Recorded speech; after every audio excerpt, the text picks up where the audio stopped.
¿Cómo están? Soy Raúl Orbañanos, comentarista deportivo, y les invito a que me vean en Diálogos sin Balón.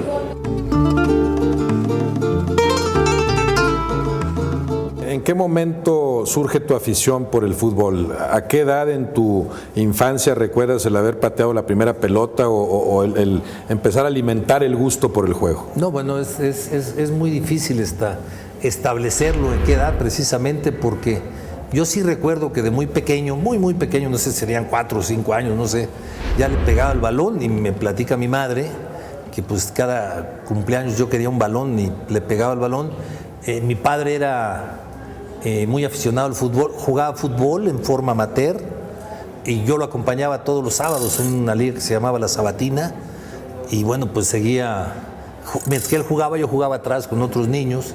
Mi tío Julio jugó profesional en el América y yo seguí creciendo rodeado de futbolistas. Mi padre tenía muchos amigos que eran jugadores profesionales, entonces no puedo establecer en qué momento, pero sí, lo que sí te puedo decir es que el gusano me picó muy temprano. Desde muy niño. Pero sí podrías establecer más o menos en qué momento empiezas a irte a la portería. O sea, me imagino que primero pateabas la pelota, sí, jugabas. ¿En qué momento empieza a definirse tu posición como portero? Lo que pasa es que yo hacía una cosa muy curiosa. Nosotros vivíamos en una casa que tenía un garage relativamente pequeño, entonces yo disparaba contra la puerta, y cuando disparaba, no sé, podía ser Calderón de la Barca, podía ser Palleiro, y cuando regresaba el balón era Carvajal, ¿no? Entonces ahí hacía esa doble función. Pero triple a lo mejor, porque ahí también la hacías ya de narrador. Narraba, claro. O sea, decías, patea viene el rebote y la ataja Carvajal. Hacía las 3, empezaba a narrar. Y luego yo, cuando entro a la primaria, entonces es que se forma una selección. Había una liga muy importante en México hace años que era la Aquiles Ratis, y había microbios medianos, y mis primeras incursiones eran los microbios, y ahí fue donde empecé a jugar de portero, y entonces ya no dejé la portería, aunque en ocasiones sí me gustaba, como a todos los porteros, salir a jugar adelante. Ahí estás hablando ya del fútbol organizado, la primera vez que lo juegas organizadamente. La primera vez que lo hago es en el Colegio Simón Bolívar, en la categoría de microbios. Ahora, sabes que sucede mucho con los porteros que juegan ahí porque no la hicieron en otra posición. ¿A ti te pasó o no? ¿O realmente tenías la vocación de portero? ¿O no me gusta lo que estás haciendo acá, vete a la portería? No, a mí me encantaba ser portero. Sí, te encantaba. Y te voy a decir una cosa, no jugaba mal de delantero, ¿eh? Hubo muchas ocasiones en ligas amateurs donde terminé jugando de centro delantero y no lo hacía mal. Cuando jugaba en el Atlante, lo que le pedía a mis técnicos es déjame jugar un rato de delantero, entrenar de delantero, ¿no? Pero sí, desde niño te gustaba más la portería. Fue mi pasión toda la vida. Bueno, sí. ¿De niño le ibas a algún equipo? ¿Tenías preferencia por algún equipo? De niño lo que pasa es que tenía mucha admiración por el Necaxa, porque mi padre le iba al Necaxa. Entonces yo de niño siempre fui necaxista.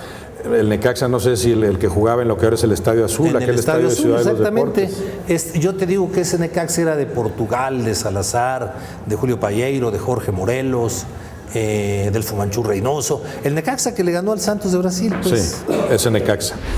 ¿Y en qué momento ya decides intentarlo en el profesionalismo? ¿Qué edad tienes cuando dices voy a probarme a las reservas de tal equipo? Pasaron muchas circunstancias. Primero tuve que jugar en otras ligas, como todo mundo, ligas llaneras. Jugaba con unos carpinteros que vivían pegado a mi casa. Me invitaron a jugar, el portero de ellos. El sábado, el domingo jugaba en otra liga, como todos los que acabamos siendo profesionales. Y luego jugué en la Liga Interclubes, donde jugaban puros jugadores retirados. Sí. Entonces yo jugaba con Lalo Palmer, jugaba con Manolo Cañive, jugaba con... En las divisiones mayores, porque la Interclubes también tenía las mayores, juveniles. Y yo ahí tenía 15 años y ya jugaba con ellos. Y entonces, por la relación en esa liga, un día le habló Pepe Monsiváis a mi padre, le dijo, oye, me dijeron que tu hijo juega bien, y me invitaron a la América.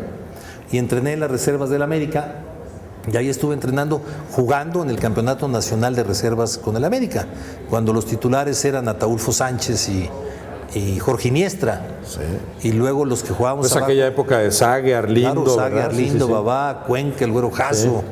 Sí. Cuando América fue campeón, yo 66 por ahí, yo tenía 16 años, pienso, y ahí estaba. Arrieta y yo estábamos en el Campeonato Nacional de Reservas. Y ahí estuve una temporada y la verdad bastante bien, hasta que llegó otra llamada. de Fernandón González, que dijo, oye, me interesa que te vengas al Atlante. Yo en esa época, asesorado por mi tío Julio, que era gente de fútbol, presidente del Necaxa, yo firmaba los contratos como amateur, no cobraba. Entonces me podía ir a donde quisiera, ¿no? Y entonces así fue que llegué al Atlante, y en el Atlante me llegó la oportunidad, empecé a jugar. Pudiendo cobrar, no cobrabas, te decían, mejor firma como amateur para que no te amarren, para que no y ya tu que carta. te consolides, claro, entonces sí ya... Exactamente. Digo, afortunadamente pude hacer eso, no muchos jugadores no lo pueden hacer. Porque en esa época, y bueno, siguió sucediendo muchos años después, el jugador firmaba una carta casi en blanco con tal de jugar. Estabas muerto. Y 2 años después te enterabas que ya no tenías derecho a decidir nada, ¿no? Estabas muerto, y entonces, bueno, pues gracias a eso, el América me dijo, no, pues tú eres amateur, tú te puedes ir. Fui al Atlante. En el Atlante me llegó una oportunidad muy rápida, en un partido en donde el equipo titular se fue a jugar un partido de Copa, y nosotros formaron un equipo con extranjeros y jóvenes y fuimos a Torreón, y ahí jugué, y de ahí para adelante empecé a jugar ya. ¿Pero tu debut se da en Torreón? ¿Tu debut en Primera División? No, porque es un partido amistoso. Sí. Mi debut oficial se da en Veracruz en un torneo de Copa, en un partido contra Veracruz. Veracruz le había ganado al Atlante 3-1 en el Azteca en el partido de ida. En el partido de vuelta me debuta Octavio Vial y ganamos 3-0. Y entonces calificamos a la siguiente ronda, y yo tuve ese partido, me llamó mucho la atención porque aparte de que debuté, cuando faltaban 20 minutos entró Didi. Entonces Didi entraba nada más a los tiros libres, y bueno, pues yo decía, oye, de 18 años debutando y contra Didi. Recibir a Didi es diferente, pero salieron las cosas bien, y ya de ahí ligué, ¿qué sería? 30, 35, 40 partidos sin descansar. ¿Qué año fue ese de tu debut? 1966. 66. ¿Y jugaste en Primera División cuántos años? Jugué en Primera División, pues debe haber jugado unos 7 años, 8 años cuando mucho. ¿Y te retiras ya no con el Atlante? No, me retiro con Atlético Español. Atlético Español. Sí, me retiro porque yo tengo una dificultad con unos directivos del Atlético Español, y en ese momento me sale una oferta de trabajo. Yo iba a regresar a jugar y me sale lo de la televisión muy joven, y entonces dije, pues ya, mira, me voy a ir por acá. ¿Es inmediato tu retiro Cuando yo me retiro, me pongo a trabajar en publicidad. Me llega una oferta de Veracruz y otra de Torreón, y casualmente yo me encuentro a Carlos Alarraqui en el Frontón México, y Carlos Alarraqui era director de producción del Canal 13, y me dijo, ¿y no te interesaría trabajar? Le digo, no, me encantaría. Entonces, ¿qué habrán pasado? 6 meses, 7 meses, y me... Ahí estás hablando del 7-2, por ahí más o menos. 7-3, sí, ¿por qué? Y entonces me enrolo en esto, y ya fue muy difícil. Porque tú estás en el arranque de Deporte B en enero del 7-4. Sí, yo arranqué desde el primer programa de Deporte B. Enero del 7-4, si no me equivoco. 74, 6 de enero debe haber sido. Y entonces ya todavía trabajando, tuve invitación para jugar nuevamente. Nacho Basaguren dirigió el Atlante y me dijo, oye, ¿no te interesa jugar nuevamente? Y dije, no, ya. ¿Nacho Basaguren dirigiendo en ese momento? Sí, era director técnico del Atlante en alguna época. También recién retirado, por ahí, Sí, Nacho. Sí, Nacho, claro, también fue de los técnicos, de los hombres que se retiró. Y fue el único equipo que dirigió, El Atlante. Sí. ¿Y tú nada más jugaste en Primera División en Atlante y Atlético Español? Zacatepec. Zacatepec en medio. Sí, un año en Zacatepec, cuando Zacatepec asciende, y nosotros ese año terminamos en 4º lugar de la tabla general. Nada más 2 equipos jugaron la final, que fueron América y Toluca. Sí.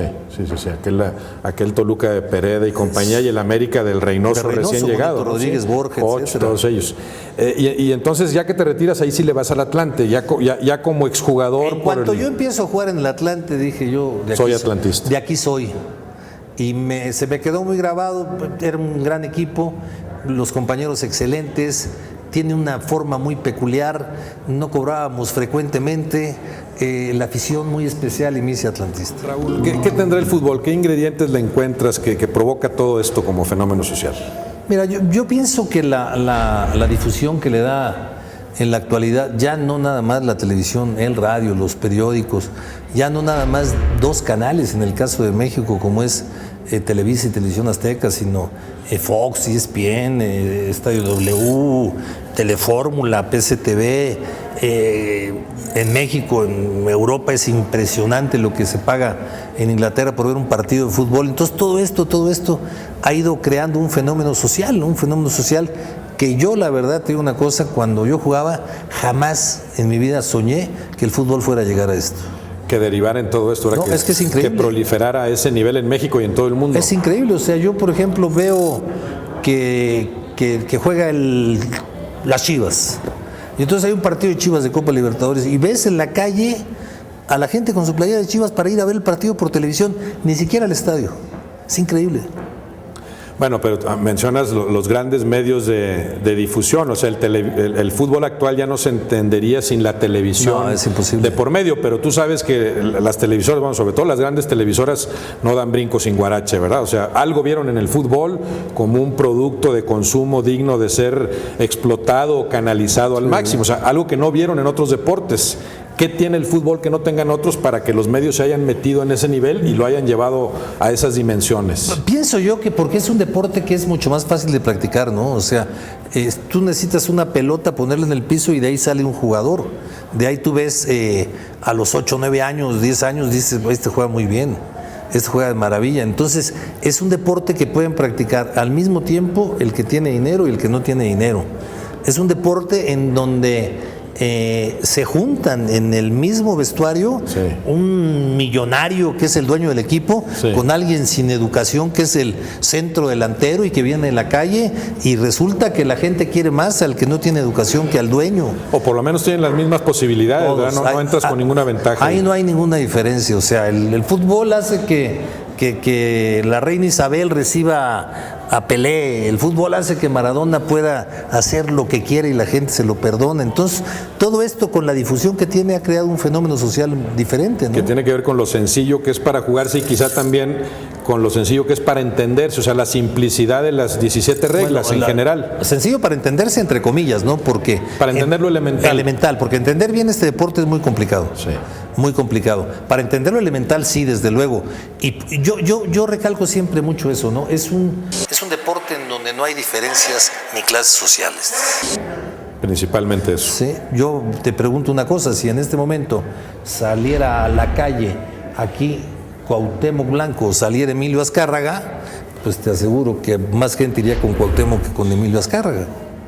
Y por ejemplo, Lorena Ochoa, una figura de ese tamaño en el golf, que entiendo un deporte más elitista, que no tiene este ingrediente que tú mencionas. ¿Cómo verías una figura, por ejemplo, como Lorena Ochoa comparada con el futbolista del momento? No, yo creo que ganaría Cuauhtémoc, aunque tiene mucho más mérito lo que ha logrado Lorena, ¿no? Pero el deporte, el golf es un deporte elitista, aunque Lorena está rompiendo barreras, ¿eh? También está consiguiendo que llegue a otros niveles el golf. El otro día en torneo que jugó en Phoenix, había mexicanos como si fuera un partido de fútbol. Pero en sí, este deporte, bueno, por ejemplo, el golf, imposible que sea un fenómeno social, ¿no? Porque para jugarlo tienes que ir a un club y tienes que tener un dinero y no es lo mismo, ¿no?